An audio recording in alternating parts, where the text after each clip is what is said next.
জায়গাটা কিন্তু অনেক সুন্দর আছে। দাঁড়াও, আম্মু কল দিছে। হ্যালো, আসসালামু আলাইকুম আম্মু, ভালো আছেন? জি আলহামদুলিল্লাহ ভালো আছি। জি আম্মু, 1000 টাকা লাগবে? 1000 টাকা, আচ্ছা সমস্যা না, আমি 1000 টাকা দিচ্ছি। আমি একটু বাহিরে আছি, আচ্ছা একটু পরে দিচ্ছি তোমাকে। ওকে, আসসালামু আলাইকুম। তুমি টাকা দিবে মানে? আর আম্মুর প্রয়োজন মনে হয়, তাই দিব।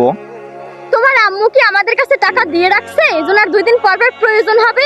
কোনো টাকা পয়সা দেওয়া চলবে না। এইবার যদি তুমি টাকা দাও না, তোমার সাথে আমার কোনো সম্পর্কই আমি রাখবো আচ্ছা, না। আমি তো তোমাকেও টাকা দেই, তো আম্মুকে একটু টাকা দে, উনি পাবে কোথায় আমি না দিলে?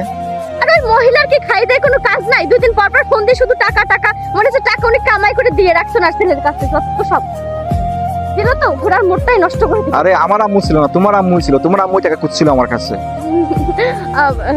আচ্ছা দিয়ে দাও না, মনে হচ্ছে প্রয়োজন।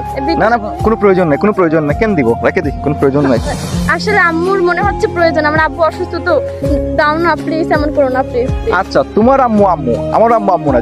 যখনই শুনছো তোমার আম্মু টাকা চাইছে, তখনই তুমি টাকা তুমি পাগল হয়ে গেছো। আর আমার আম্মুর কথা শুনে তুমি কি ভাবছিলা টাকা দিবে না?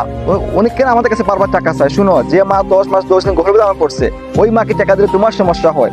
একবার কি ভাবছো তার মনের অবস্থা কেমন হয়? তো আমিও কাউকে এখন টাকা দিতে পারবো না। প্লিজ, আমি আর কোনো সময় বলবো না, তুমি টাকাটা দাও না প্লিজ। তার আগে আজকে প্রমিস করতে হবে, আমার আম্মুকে কখনো টাকা দিলে তুমি কিছু বলতে পারবা না। না বলবো না, সিরিয়াসলি? সিরিয়াসলি কখনো, আমি যত টাকাই দিই কখনো কিছু কইতে পারবা না। না বলবো না, তুমি আগে টাকাটা পাঠাই দাও না। আচ্ছা ওকে, এই যে দিছি, ঠিক আছে?